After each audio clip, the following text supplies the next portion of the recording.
is Evan Hill with All Seasons Exteriors here at 4251 Aspen Lane in Evergreen, Colorado, doing a roof inspection. What I had a look at as soon as I got up here is actually, the quality, age of the shingles. I'd say it's probably somewhere within the 15 to 20 year range. There's no major hail damage to it or any major, storm damage to the shingles that I can see.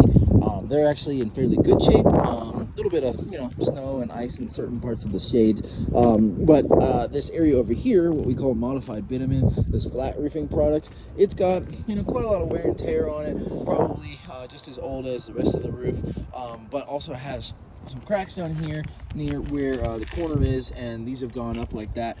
Something to be aware of in the future, probably not causing a leak yet, but definitely that wear and tear is going to be an issue within the next, I would say, 2 to 5 years. That's just going to get worse with the sun exposure that it gets. Lastly, there's a few things that actually don't meet code on this roof.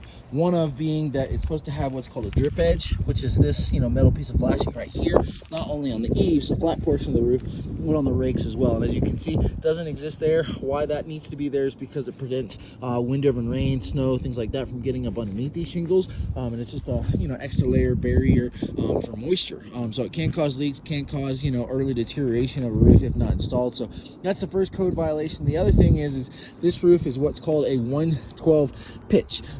Basically, Jeffco County, where this roof resides, says that anything under a 212 pitch, which this is under, cannot have shingles installed. So the problem with that is that the entire roof then is a code violation. And why that is because you're going to have a lot of snow, a lot of ice, a lot of standing water, especially around here where you can see some of the wear and tear on this roof, and it's going to deteriorate it much sooner than it should be. So with these shingles having snow on them, let's say a couple months out of the year, and especially the shaded places, moisture condensation is going to happen underneath these shingles much more so than it should because the roof is not sloped enough.